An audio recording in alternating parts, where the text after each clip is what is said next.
Okay, let's go ahead and get started. I want to welcome everyone today. I'm so excited to see so many participants. My name is Amy Cholino, and I am one of the librarians at Joliet Junior College.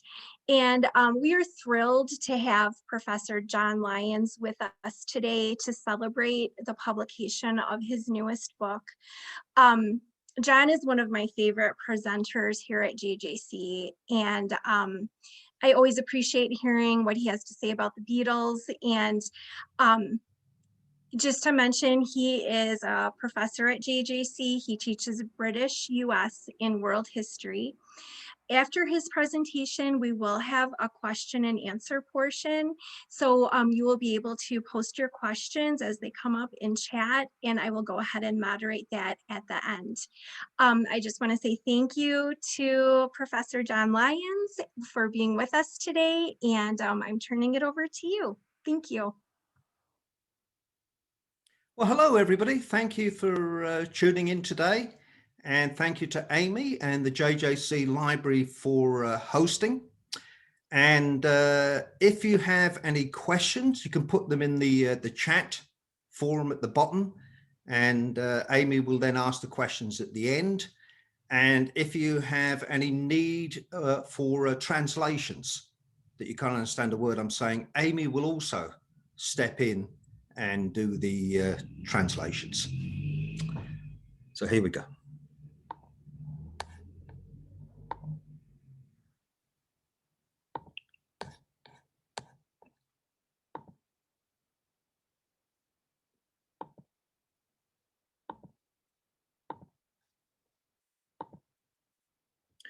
Okay, now I won't say too much about the Beatles because I'm guessing, most of you, the vast majority of you know a little bit about the Beatles. But just to say very briefly, their first record was released, their first single in the UK in October 1962, and that was Love Me Do. And then by the end of 1963, they were pretty much household names in the UK. All their albums, singles got to #1. They met the royal family. They were on radio and TV, and they were pretty much the biggest sensations in British entertainment history by the end of '63. So what I want to do today is talk about them in America, and particularly their relationship to the local area, the Chicago metropolitan area, including Joliet. And there is some unique connections between the local area and the Beatles. So I just want to spend a few minutes talking about some of those unique connections. And then I want to get or get you to understand a little bit about what it was like to live in America in the 1960s when the Beatles came to the country. And for many people, that was a wonderfully joyful experience. And I'm going to say a little bit about that and some of the people that were enveloped by Beatlemania. And then I want to say a little bit about the local music scene that was heavily influenced by the Beatles and other British groups as well. And then finally, I just want to say a little bit about those people that were less enamored by the Beatles. There was quite a few people that also feared the changes that were already happening in America and thought that the Beatles symbolized some of these change that they feared. Okay, so like I say, the first single that the Beatles released in the UK was in October 1962. And the record company that they had in England was called EMI. And EMI had a parent company in the US called Capitol. And they asked Capitol to release the Beatles records in the US, but Capitol said no. And there's a couple of reasons for that. One of the main ones being that British acts were not successful to any great deal in the US. And they thought that Beatles was just going to collapse just like all the other British groups that had come to America. So Capitol did not release the Beatles records at the beginning. But instead, what EMI did is they tried to get other record labels in America to release the Beatles, and most of them again turned them down. But the company that eventually said yes and agreed to release the Beatles records was a company called VJ, and VJ was based in Chicago.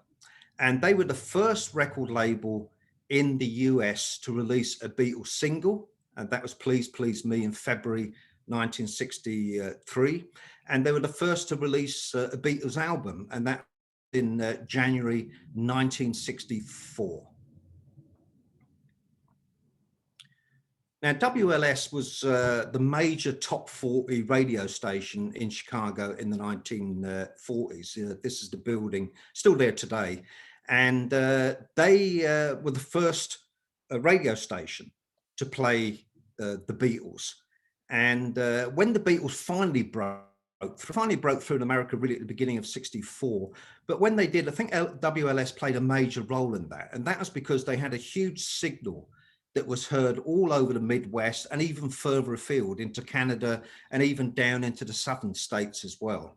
So when the WLS started playing the Beatles records, I think they really did help to ignite the Beatlemania in America.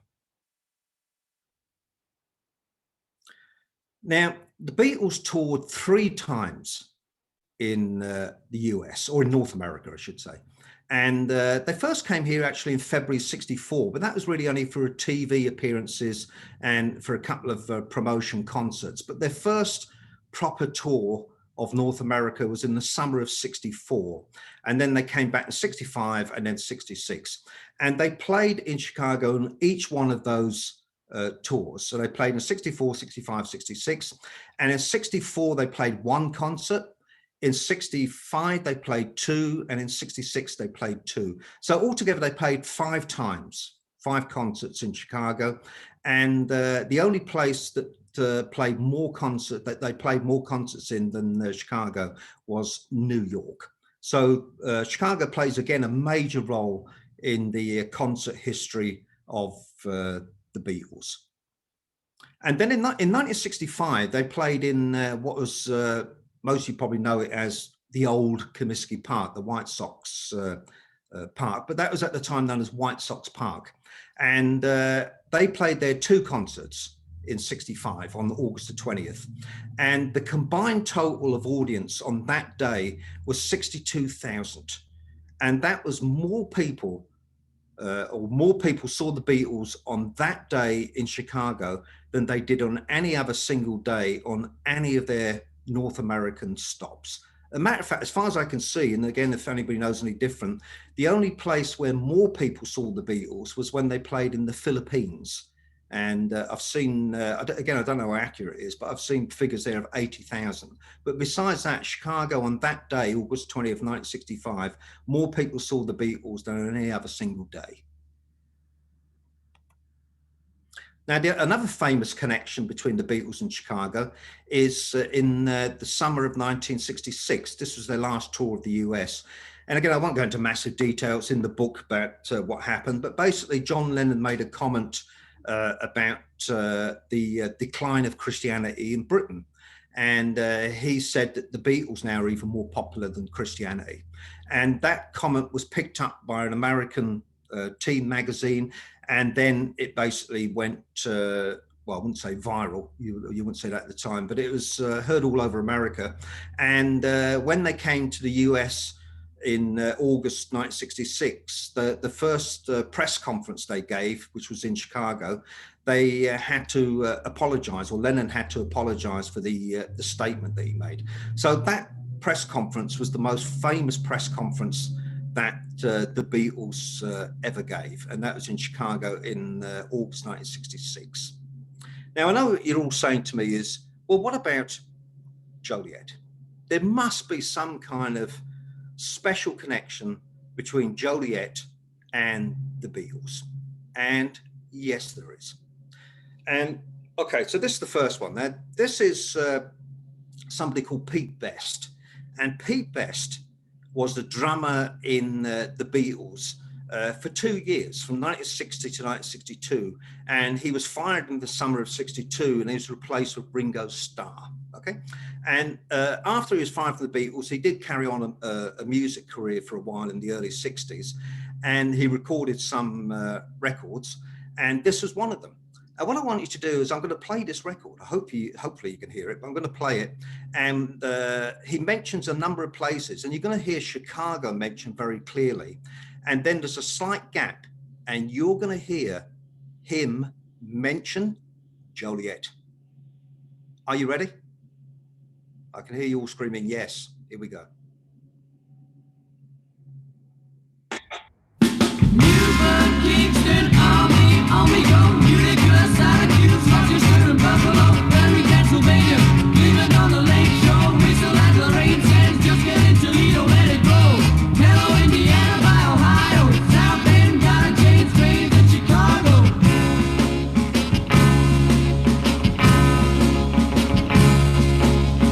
Joliet, Bloomington, Decatur, make a right flank, Springfield. Did you hear it? You want it again? Okay, here we go. So after Chicago, you're going to hear Joliet. Newburgh, Kingston, Army, on we go. Utica, Syracuse, Rochester, and Buffalo, Perry, Pennsylvania, Cleveland on the lake shore, Whistle at the rain sands, just get in Toledo, let it blow. Hello, Indiana by Ohio, South Bend, got a James Grave in Chicago.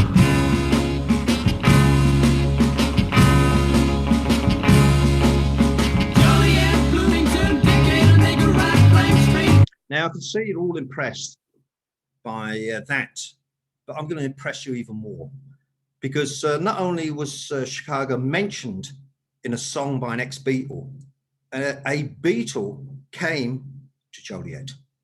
Yep. And that Beatle was Paul McCartney. And Paul McCartney was 66 in 2008.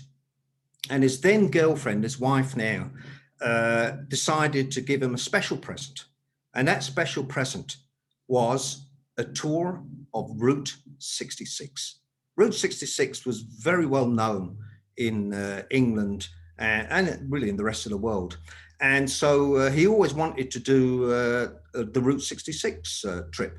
So the two of them rented a car in Chicago, and they set off on the Route 66. And the first stop they made was at the Joliet Area Historical Museum. And they parked the car. I know some of you have been there with me, some of the students, but if you've been there, you know that there's a space outside the museum. You're not supposed to park there. They parked there, and one of the attendants came out and told them to move. So it wasn't a great start for their time in Joliet. But anyway, so they did park the car legally, and then they did a tour of the museum. And one of the people that was working there, Elaine, who, if you're listening to this, hello, Elaine, she was working in the gift shop. And who should walk in but Paul McCartney? She recognized him straight away. And he very kindly gave her an autograph, which you can see here.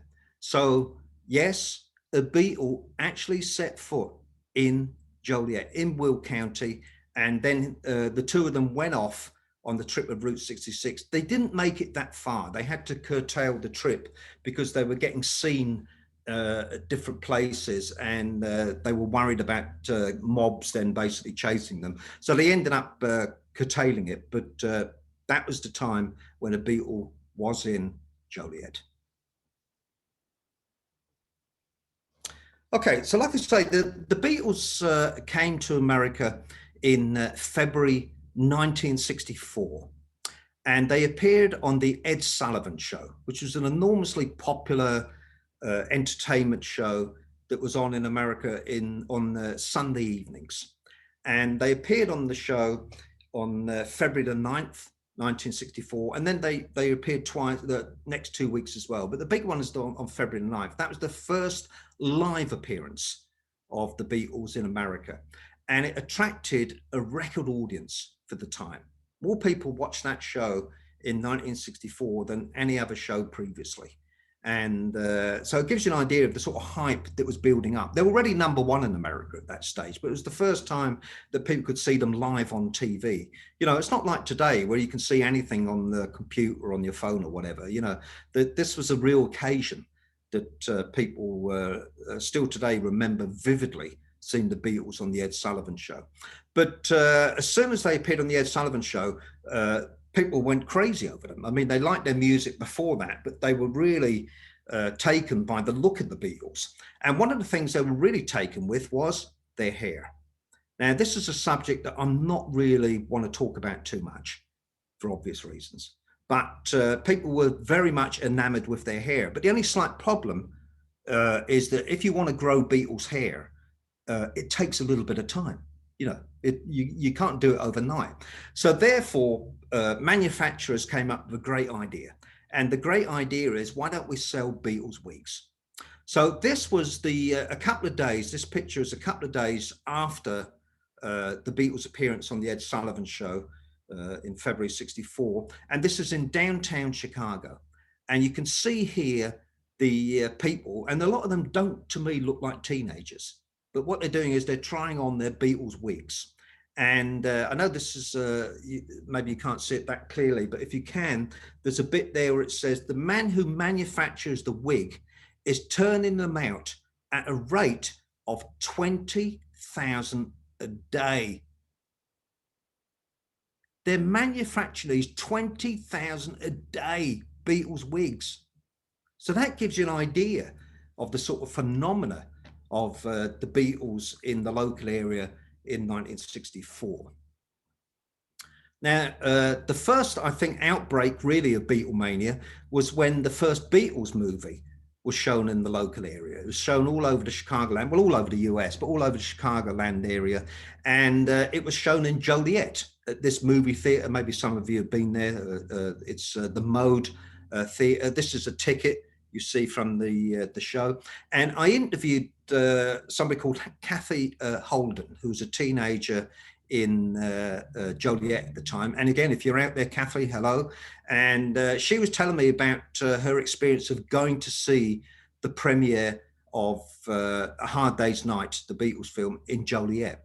And this is what she said. She said that her dad dropped her off at 4 o'clock in the morning to get tickets with her friends, okay? And then when the movie started, it can only be described as hysteria. Just imagine about 300 teenage girls screaming at the top of their lungs for no legitimate reason. Don't forget, they're screaming at a screen. There's nobody there, it's a screen. It was a movie, so the Beatles couldn't hear us. I never actually heard anything in the theater when watching the movie. I first heard the actual dialogue or the storyline when the movie came out on TV. And that was replicated. I interviewed so many people that told me similar stories. That was replicated all over the metropolitan Chicago area, where people went to see the movie and everybody just screamed and they never even heard the dialogue. And it was a really good film. I mean, if you ever watched that film, it's got great dialogue in it. But if you saw it in Mode Theatre in August 1964, you never heard a thing.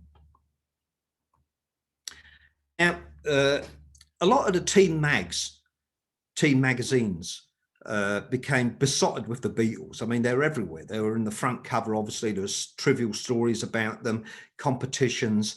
And some of these competitions, you think, you know, these competitions, they're crazy, you know. And this is one of them where a teen magazine called Teen Life held a competition. And they asked people to just send in, or the readers to send in their name and address, and they'd pick out the winners. And the winners would get a phone call from the Beatles. Come on, this ain't going to happen, is it? It did. And it happened to, again, a local teenager called Pat Myers. And she again told me the story about what happened. We were listening to Beatles records, looking at Beatles books, and of course, talking about the Beatles with her friends, which is what a lot of teenage girls did. I received the phone call telling me that I had won a contest to talk to the Beatles long distance from London, England.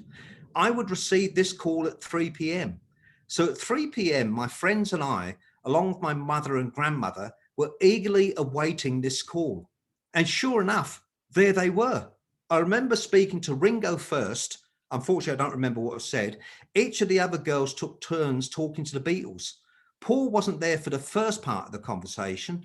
John kept joking around being silly. I remember this very clearly because I was a George Harrison fan. At the time, I had a Siamese cat I named George. I told George Harrison that I love my cat as if I was loving him. I don't remember the response, but I'm sure he thought I was crazy. We were on the phone for 40 minutes. They spoke to the Beatles for 40 minutes on the phone. And like I say, this wasn't the only one. I also saw in newspapers people reporting similar sort of stories. So, you know, it's hard. Anyway, unbelievable. Now, the first time that the Beatles came to, or stayed, I should say, sorry, not came to, the first time they stayed in Chicago was in 1965. In 1964, they never actually stayed for that concert. They came in and left the same day. But in 1965, they spent 2 nights at the O'Hare Sahara Inn, which is it's no longer there, but it's out near O'Hare Airport. And the owners of the hotel made a terrible mistake, because what they did is they advertised a month before the concert that the Beatles were staying at the hotel. So of course, thousands of teenagers booked rooms at the hotel. The whole hotel was completely full of teenagers when the Beatles arrived in August 1965. And not only that, but the thousands came from around the local area to see them arrive. And they actually arrived at 4 o'clock in the morning from Houston. And anyway, this is the sort of thing that, you know, just, again, unbelievable. That the hotel was literally taken over by teenagers, and it was like a frat house. Parties going on. The Beatles never got a minute's sleep.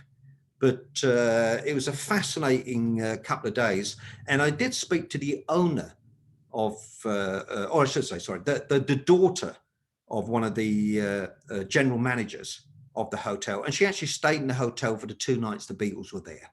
And I'll let you, well, you can read the book if you want to find out what she said. But anyway, okay. I'll just give you another story again. This is a fascinating one from the local area. And this is, I interviewed this person called Earl Pickens. And he was originally in a band called the Rondells, and an American band. They were playing in Atlantic City. And a friend of the Beatles manager, Brian Epstein, a friend called Nat Weiss, saw them in concert. And he decided that they were really good. And he told Brian Epstein. So Brian Epstein became their manager.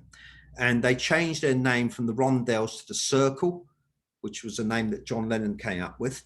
And they recorded a couple of singles.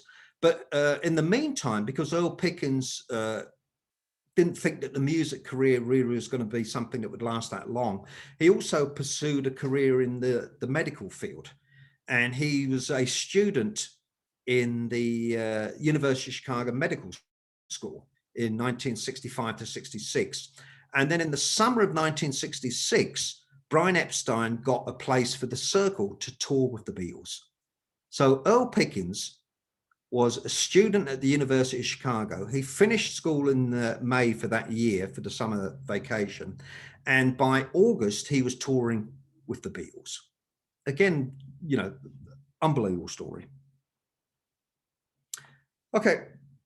I just want to say a little bit about the local music scene here in the Chicago metropolitan area.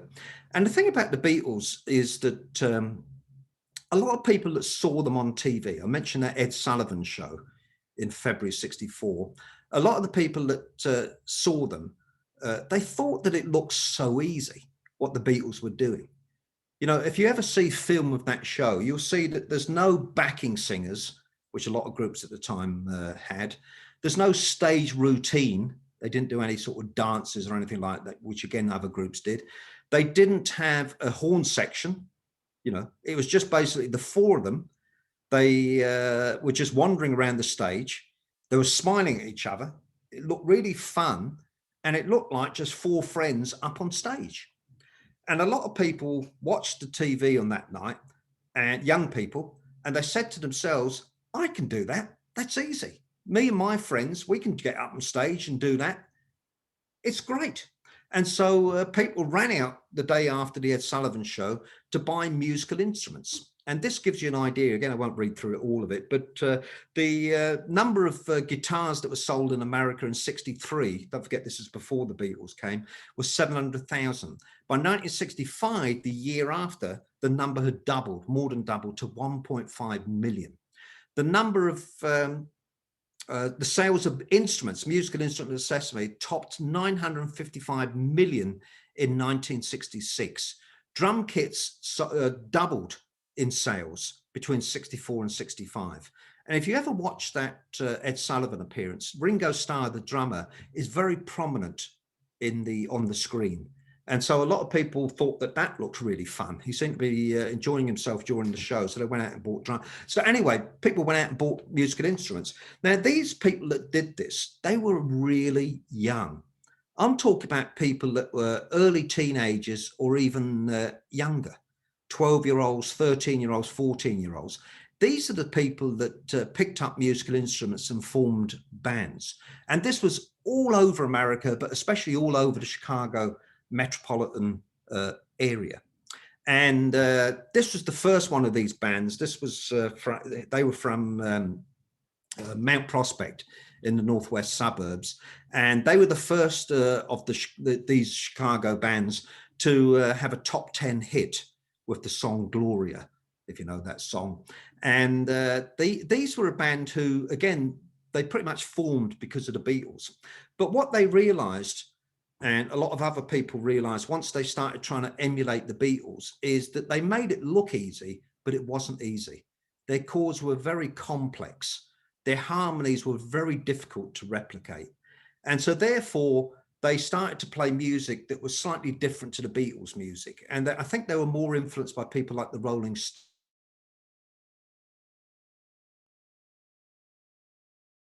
Stones of the Brick Room S64.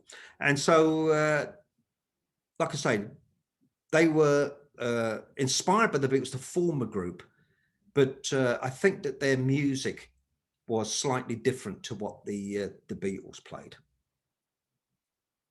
Now, this is another group. These were the first of these Chicago groups to have a #1 record, and they're called the Buckinghams. And that hit record was kind of a drag. And they were a bit more like the Beatles. They did have the harmonies, and they did try to sort of emulate the Beatles a bit more. And they also recorded a couple of Beatles songs as well. But the interesting thing about both of those groups, the Shadows of Night and the Buckinghams, if you look at the names, Night and Buckinghams, both of them got those names partly because they sounded English. So it gives you an idea again of the influence of the Beatles and the other British groups that came after them. Now, again, I know you're saying to me, well, what about Joliet? They must have had some. Yes, they did. Tons of them all over Joliet. They were playing, people were playing in bands. And this is one of the groups. These were called The Boys. And they're one of my favorite ones that came from Joliet. And they recorded for a local record label. Record labels sprang up as well called Destination Records. And I know what you're saying to me, please play that song. And I'll play a bit of it for you. And this is The Boys, and it's called Come With Me, which I think is a bit of a double entendre, if you get my drift.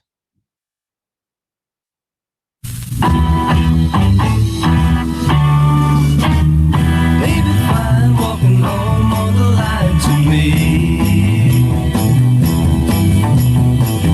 Can't you see that your love, girl, was meant for me? I didn't think what we did was bad, no.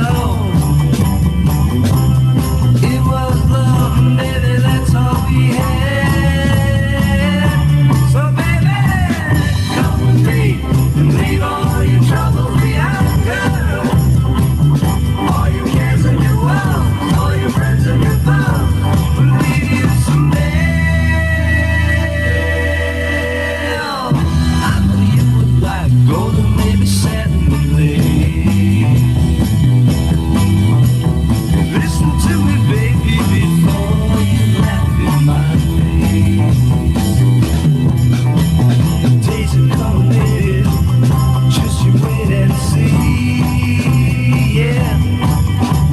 You're the type of girl, you know you need a loving man like me.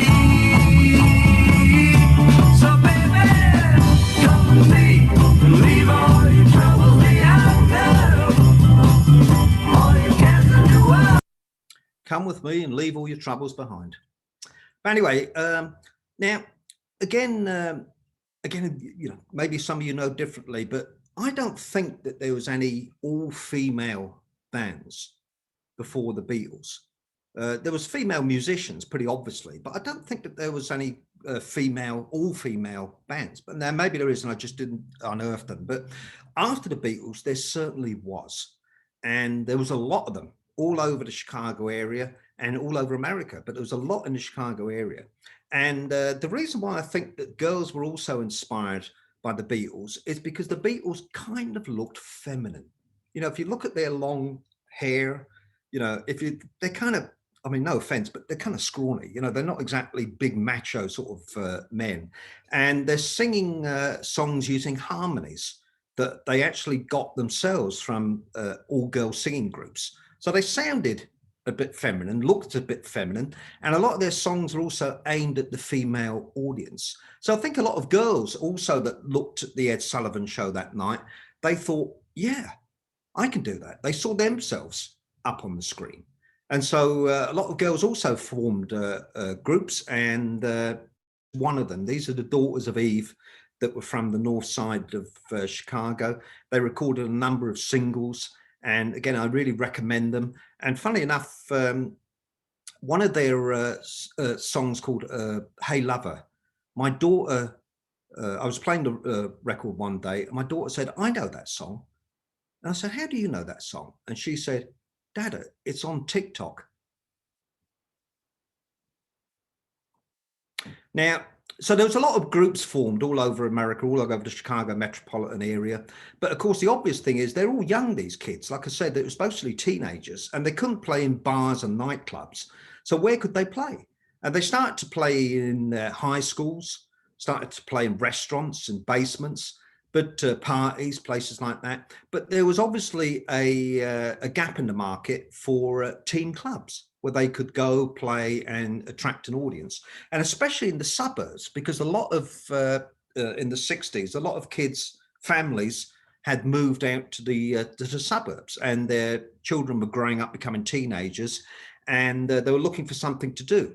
So anyway, so there was a gap in the market for venues for this type of music. And one of the people that stepped into this gap was the man on the right here called Paul Sampson. And he was, again, not somebody you would expect to be a great fan of the Beatles, but he saw potential in the Beatles, and he saw potential in a lot of these groups that he saw forming around Arlington Heights, which is where he was from. He owned a small record shop in Arlington Heights. So anyway, so he said, I wanted to create a place that looked like the Cavern. And the Cavern was the famous place that the Beatles played in Liverpool. And so he set up a club in Arlington Heights called The Cellar. And originally it was in the basement of a church building, and then it moved to a factory, a warehouse place. So there was a couple of different buildings, but it was still The Cellar, and it was enormously successful. I mean, beyond his wildest dreams. All the local bands played there, but also all the English groups that came to Chicago area also played there. And again, I know some of you probably know these groups, but this is some of the groups that played at the Cellar in this small venue in this sleepy suburb in the 60s. And, just look at this group: The Who, the Yardbirds, Van Morrison, Cream, Sly and the Family Stone, the Byrds, Buffalo Springfield. All these are or became major acts. They all played in the Cellar in Arlington Heights. Now, what about the local area around Joliet? And again, there was clubs here, a number of clubs, and this is one that was quite well known in Plainfield, which was called the Fickle Fox. And again, you'll see some of the groups that played there. Again, not as successful as the Cellar, but not many other places were. But some of these were pretty well known in the 60s. The Flock, the Crying Shames, again, the Shadows of Night I mentioned, New Colony 6, Sam the Sham, they all played there as well. And in Joliet, there was also teen clubs. And one of the most famous ones was the Wild Goose. And that was a chain of clubs that was started by a WLS DJ called Dex Card. And so these clubs were all over the metropolitan area, especially in the suburbs. and they catered to that teen audience and this new music that was sweeping the local area. Now, my last thing I just want to say a little bit about in the last few minutes is about those who feared the Beatles. Now, like I say, a lot of people loved the Beatles. They were enamored with them from the beginning, but a lot of people feared them. They thought that they were bringing undue influences, or influences that were setting children or teenagers in the wrong direction. And so they were very frightened by the Beatles. They thought that the music was very primitive. They thought that the audiences were being hijacked into this kind of music. They were being hypnotized. The audience were more interested in sensual matters than in spiritual matters. And they also thought that as America was changing in the 60s with the civil movement and the rise of the women's movement, I think they saw the Beatles as a sort of symbol of these kind of changes that were taking place. Anyway, so one of the people that wrote about the Beatles very early on, one of the first to do so, was the editor of the Chicago Tribune, and his name was W.D. Maxwell. And this he wrote an editorial in January 64, warning America about the Beatles. And then he wrote another one after they appeared on the Ed Sullivan Show. And this is the headline. The headline in the Tribune about the Beatles' appearance on the Ed Sullivan Show: human sheepdogs. The Beatles, England's gift to the Bobby Soxers, have made their debut to American audiences, armed with electric guitars, drums, and sore throats. He didn't like their singing.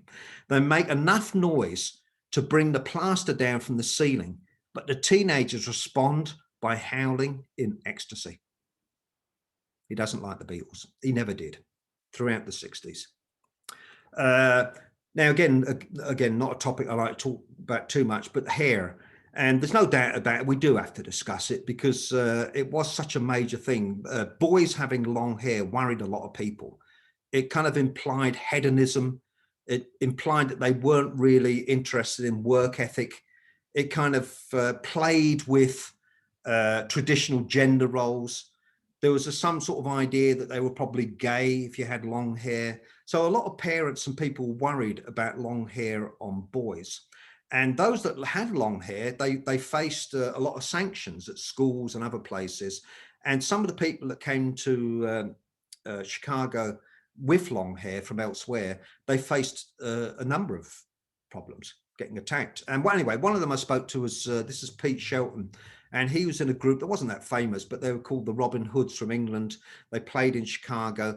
And he went to a club one night on a date with a girl. And he said, I had a guy come up over to the table and he said to me, "Are you a boy or a girl?" And I said to him, "Kiss me and see," which probably was not the best response to give. And he went berserk. I thought he was going to trash the place. He turned tables over and he went bananas. Everywhere we went, we used to get into trouble because of the hair. I don't face that, but anyway. Okay, and again, I was mentioning about people thought that the Beatles were more, or inspiring girls especially, to be more interested in sensual matters rather than spiritual. So they took a lot of criticism from the religious fraternity, and also because the Beatles, they always said that they were agnostic when it came to religion. They were not really, they never really said that they were Christians. They might have been brought up as such, but they described themselves. So anyway, because of those reasons, a lot of the church was, pretty down on the Beatles. And this was a priest that used to write in the local papers in the Chicago area. And he said, for teenagers, the painted medicine men become English Beatles, driving hysterical mobs into a frenzy of swooning emotion. And just listen to the music. Yes, listen. The steady rhythm of the tom-tom, the foolish repetition of the same words, such as, "I hold your hand." Now, this was the mayor of Chicago. He was mayor of Chicago, unbelievably, from 1955 to 1976, and he died in office. And if he never died in office, he'd still be mayor of Chicago. But anyway, he was one of these that was worried about the Beatles. and he was mayor of the city when they came to Chicago in September 64. And he was so worried about them into America that he didn't want anybody to know what time or what place they were setting foot in Chicago. And so he wanted to keep it all a secret. They were supposed to come into O'Hare Airport, and he didn't tell anybody. The media never found. So anyway, what happened though was that one of the press secretaries of the promoter in Chicago leaked the news to the local radio station. And so Mayor Daley and his administration were mad about this. And so what they did is they changed the location. So instead of them coming into O'Hare, they came into Midway Airport. But the press secretary also leaked that news, and Mayor Daley was even more annoyed about this. And so when they actually came to Midway Airport in September 64, they didn't come into the main terminal. They came into a field that was way out into the distance to avoid the waiting crowd that was there to see them. So it gives you some sort of idea. And also, he didn't want them to stay in the city. So none of the hotels would book the Beatles in 64. So therefore, when they came in, they came in Chicago at 4:30 in the evening. They had a press conference, they played their concert, and they were on the plane to Detroit at 11:30 that night. They only spent 7 hours in Chicago because of Mayor Daley and his administration.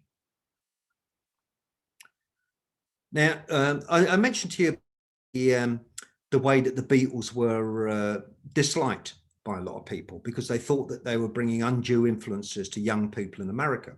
But I think they became even more unpopular in the late 60s, because in the late 60s, they started to become very much associated with the counterculture, or what people call today hippies. And they started to talk, instead of saying they were Christians, they started saying that they believed in partly beliefs of Indian philosophy.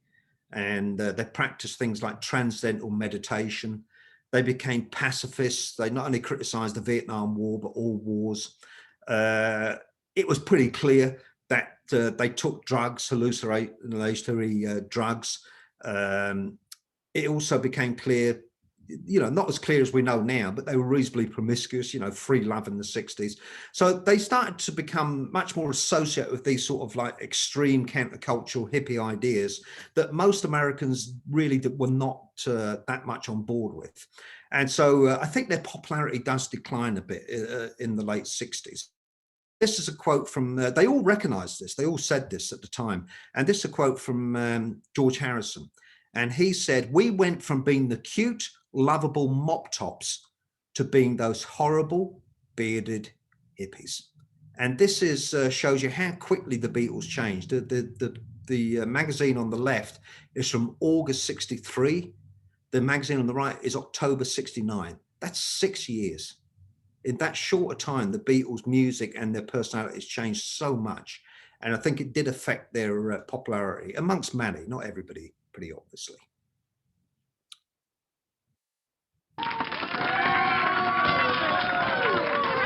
Thank you for that. Now, if you want to follow me on social media, I'll just give you my information. You can follow me on Twitter, on Facebook, or on Instagram. And what I put on there is stuff related to the Beatles. So I don't put anything really about, personal stuff, but it's all Beatles, and either stuff that made it into the book or stuff that I did research and it never made it into the book. So I'm putting them on there. So anyway, if you're interested in the Beatles and find out a bit more, you can go into those places. And on that note, I'm going to hand you back to Amy. And I did promise 45 minutes. 45 minutes. I delivered. Okay, Amy, I'll go press stop share and see what happens. And no more luck, nothing. Thank you so much, Professor Lyons. This was absolutely fascinating. Well, I was just hoping everybody's still awake. Oh, I especially loved all the personal accounts, and that phone call from the Beatles is just Isn't that unbelievable? incredible. Yeah, it's very incredible. Yeah. So we'll go ahead and kind of have a question and answer portion. If you have questions, Yeah, go anything you ask, ahead I'm ready to. and put it in the chat. I did have a question just to start us off. I was just curious, what got you into the Beatles and fascinated by them and wanting to do the research and write this book?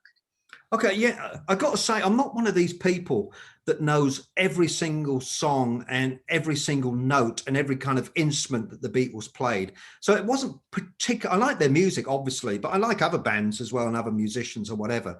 But it's just because they were a cultural phenomena.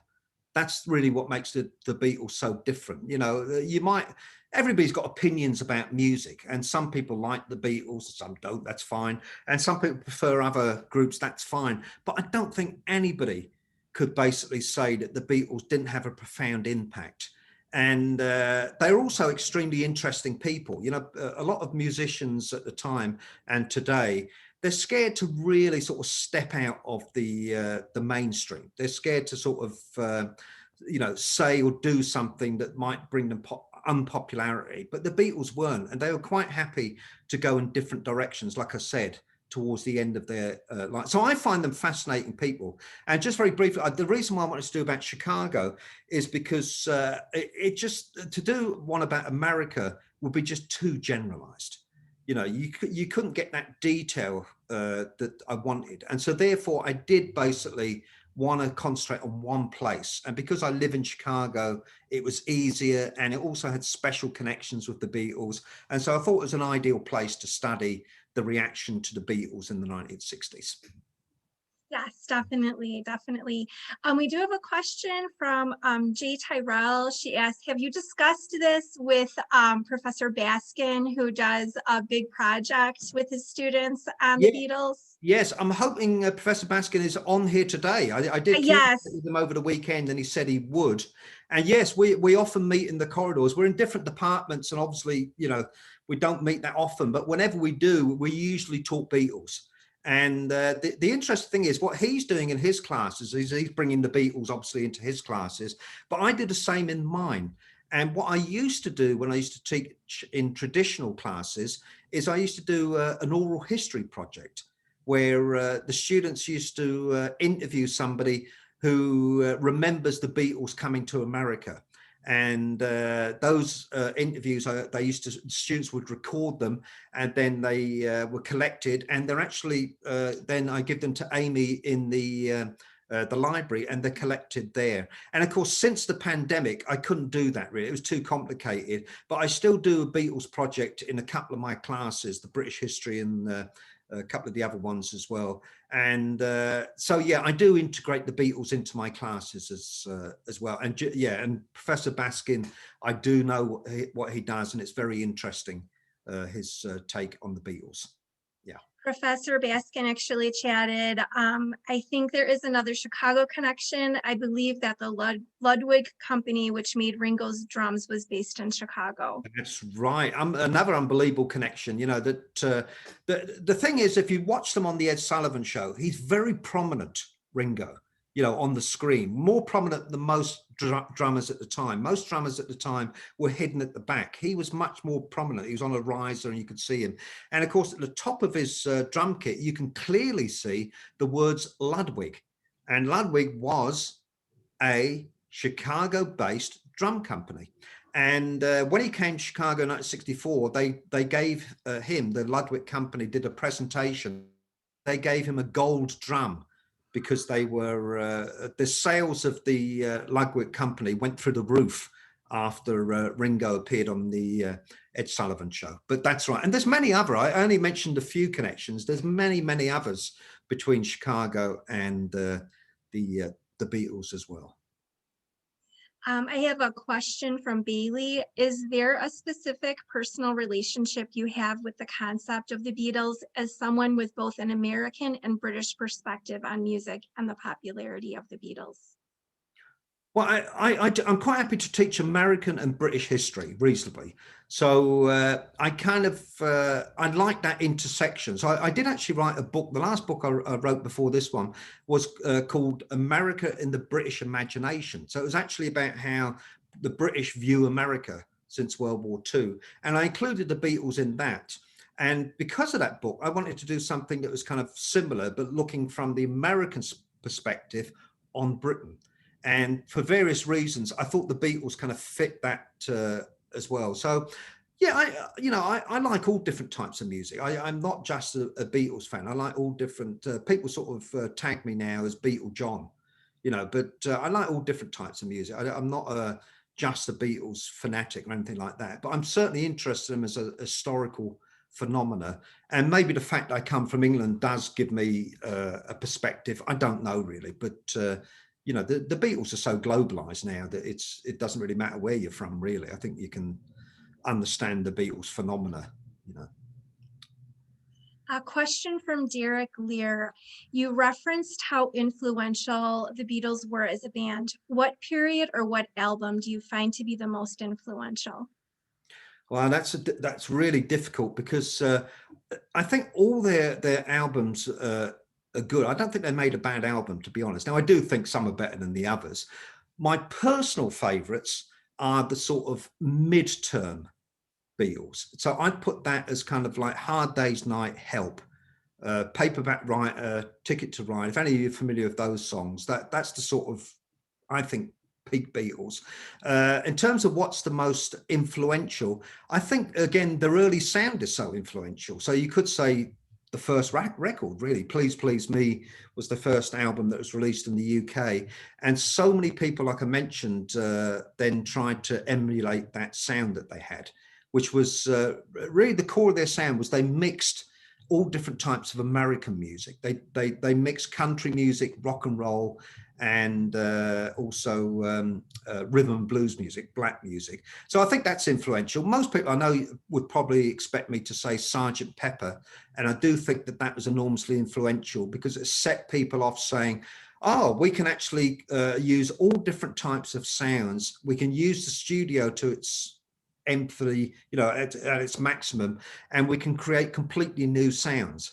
So Sergeant Pepper, I would say, maybe the most influential. It's not my favorite, but there you are. And then Abbey Road at the end, was that influential? I don't know. A lot of people think it's their favorite, but I'm not 100% sure. But so if you want me to, I'd say either their very first or else Sergeant Pepper, I would guess, maybe. Great. This is a question from Yolanta Radzik. She asked, do you think the Beatles would be so popular without their female Howling in Ecstasy fans? No. Okay, I think you've got to understand about this, and that is in the early 60s, music was for girls. It was aimed at girls. It was produced by boys mostly. Most of the record industry was dominated by men, but it was produced for girls. And so therefore, it's no coincidence that their audience at the beginning was overwhelmingly girls. It was for all of these musicians. And there's no doubt about it that most of the boys in the early 60s did not like the Beatles. They saw them as basically it was girls' music. And to use the phrase at the time, if you were a boy that liked the Beatles, you were a sissy, if you're familiar with that term. But anyway, so it was girls' music. There's no doubt about it. If you look at the concerts, 90% of the people at the concerts were girls. Now, it is true, though, over the length of the 60s, more boys do start to follow the Beatles. But without girls, the Beatles would never have made it. That's in Liverpool. They would never have got out of Liverpool without girls. All the fan clubs were made up of girls. It was a girl phenomena without any doubt. I think that's absolutely true. We've had several comments about how fascinating and excellent that your presentation was. So I want to just let you know that. And we also have had the credit. It's probably my students. They're probably just nice to me. And also several people asked about where they can purchase the book. We did include a link to Amazon where the book can be purchased. We also have 2 copies available to check out at the JJC library. I also had someone ask about getting an autographed copy. Yeah, okay. Now, yeah, you can buy it anywhere. Obviously, you can buy it at Amazon or whatever. Yeah, if you just want to borrow it, the library's got copies, so you don't have to buy it at all. If you do want signed copies, the only way I could do it now is I actually had to sign them for a bookstore in Chicago. So there's a bookstore in Lincoln Square, not Lincoln Park, Lincoln Square, called The Bookseller. and they've got copies of the book that are signed by me. I did a signing there, and they sell that. Obviously, I'll be back on campus hopefully in August, but maybe in January. So if anybody buys the book before then and wants me to sign it, I'll be more than happy to. But that's the only place at the moment, I'm afraid, because of COVID. Okay, well, wonderful. Thank you so much, Professor Lyons. This was absolutely fascinating. I feel like I learned so much, and I will definitely be checking out your book.